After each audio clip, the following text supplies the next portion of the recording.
Saludos cordiales, amigos y hermanos. Sean todos bienvenidos a este estudio sistemático de la Biblia con el folleto de la Escuela Sabática. Que la gracia y el poder de Dios, la unción del Espíritu Santo y el amor de nuestro Señor Jesucristo esté en cada uno de ustedes. En esta ocasión vamos a repasar la lección de Escuela Sabática. Este folleto del segundo trimestre lleva por título El Gran Conflicto. Pero antes de continuar, vamos a comunicarnos con Dios. Bendito y eterno Padre que moras en las alturas de los cielos, te alabamos y te glorificamos porque solamente tú mereces gloria y honra. En esta ocasión en la cual vamos a estudiar tu palabra, imploramos que tu Santo Espíritu esté con nosotros y nos ayude de gran manera a poder entender tu palabra y poder ponerla en práctica y enseñarla a otros. Gracias, Señor, por todo lo bueno que tú nos das. Te imploramos también por la remisión de nuestros pecados. En el nombre de Cristo Jesús. Amén. Bien, para esta semana estaremos estudiando Fe contra todo pronóstico. Y el versículo para memorizar dice de la manera siguiente: En mi corazón he guardado tus dichos, para no pecar contra ti. Salmos 119:11.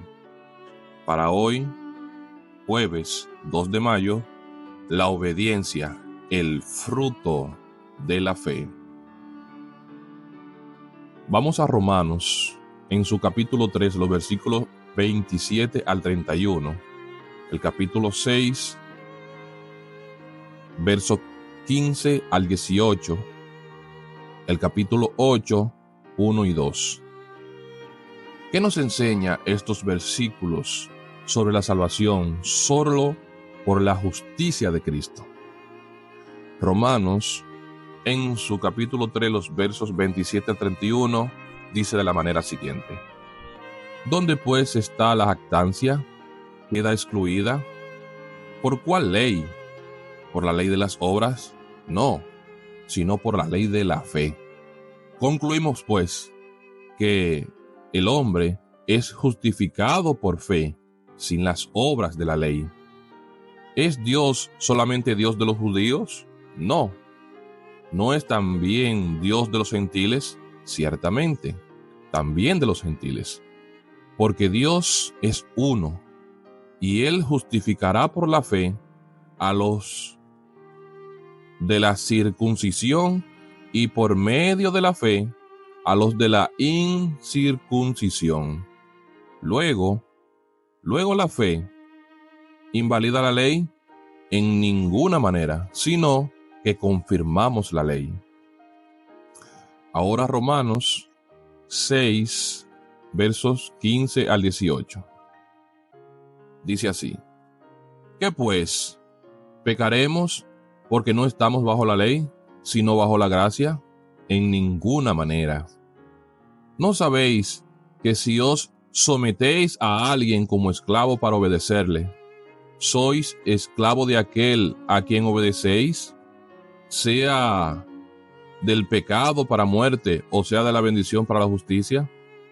Pero gracias a Dios, que aunque erais esclavos del pecado, habéis obedecido de corazón a aquella forma de doctrina a la cual fuisteis entregados, y libertados del pecado, vinisteis a ser siervo de la justicia. Ahora, Romanos capítulo 8, versos 1 y 2. Dice así: Ahora pues, ninguna condenación hay para los que están en Cristo Jesús, los que no andan conforme a la carne, sino conforme al Espíritu. Porque la ley del Espíritu de vida en Cristo Jesús me ha librado de la ley del pecado y de la muerte. Un nuevo viento soplaba en la iglesia cristiana en los días de Lutero. A decenas de personas se les enseñó a apartar la mirada de su yo pecaminoso y a contemplar a Jesús. Indudablemente, estas personas, al mirarse a sí mismos y comprobar cómo era, solo veían cómo se las desanimaban ¿Qué creyente no tiene la misma experiencia actualmente? Por eso, tenemos que mirar a Jesús. La gracia de Dios nos cambia. Cierto día, John Wesley asistió a una reunión morava en Londres. Wesley quedó asombrado mientras escuchaba la lectura de la introducción de Lutero a Romanos. Por primera vez en su vida, empezó a entender el Evangelio. Algo se convirtió en su interior y se sintió extrañadamente atraído por este Cristo que había dado su vida por él.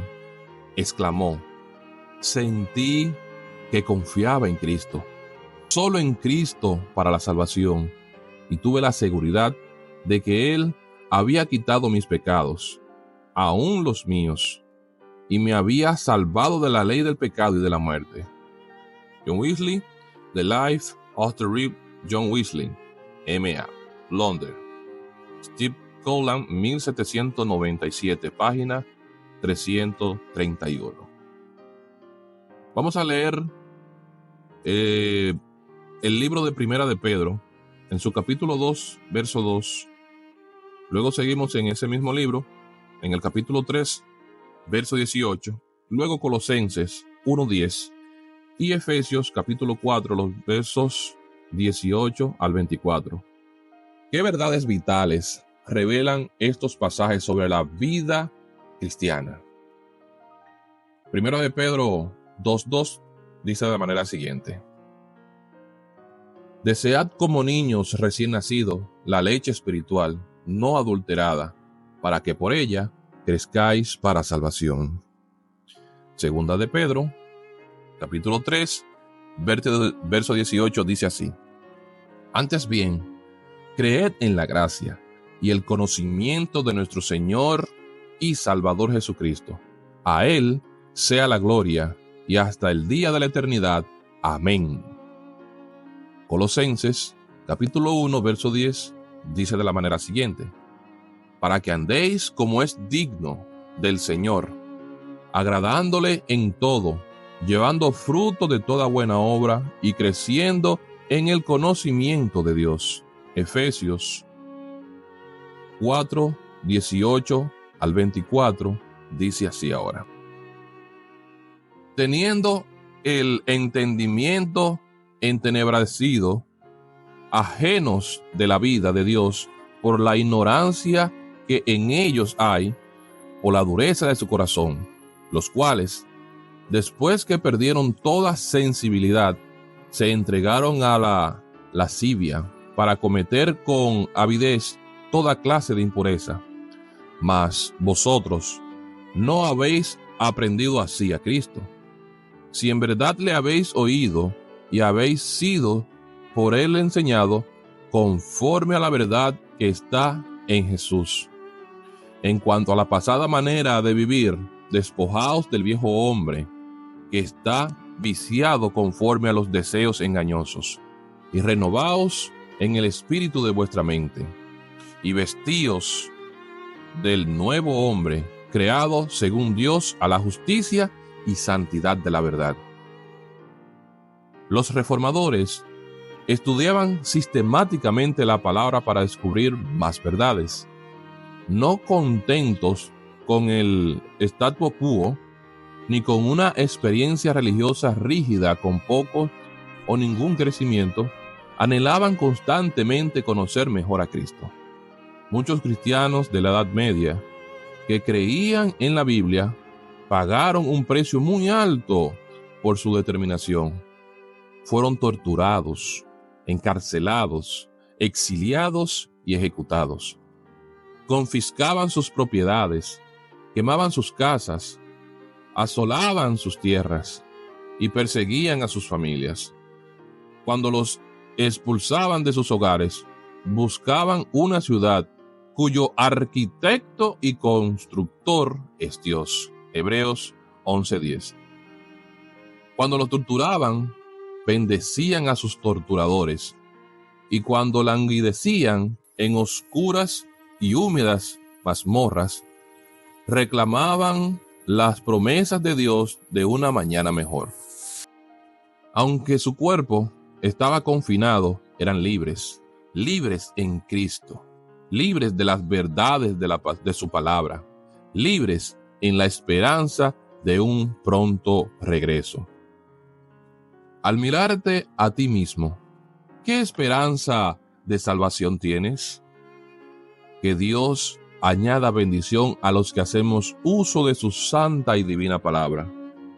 Le damos gracias al Señor por la oportunidad que nos ha dado de poder repasar esta lección que lleva por título para el día de hoy, la obediencia, el fruto de la fe.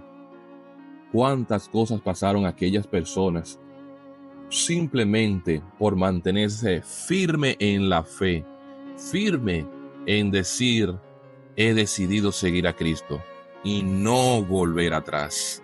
Gloria a Dios. Ahora, para concluir, vamos a comunicarnos con Dios. Amante Padre que moras en las alturas de los cielos, te agradecemos por tu amor y por tu inmensa misericordia. Gracias por este privilegio que nos ha dado de estudiar tu santa palabra. Este día, Señor, te imploramos que tú seas con nosotros. Lo depositamos en tus manos y gracias por la unción de tu Santo Espíritu. Guíanos y también te agradecemos por ese gran privilegio que hemos tenido de que Cristo ha derramado su sangre preciosa para el perdón de nuestro pecado. Gracias, Padre. Límpianos y lleva esos frutos que tú estás haciendo en nosotros para la alimentación espiritual de otros. Gracias, Padre eterno. En el nombre de Cristo Jesús. Amén. Estuvo con ustedes el hermano Alexis. Bendiciones.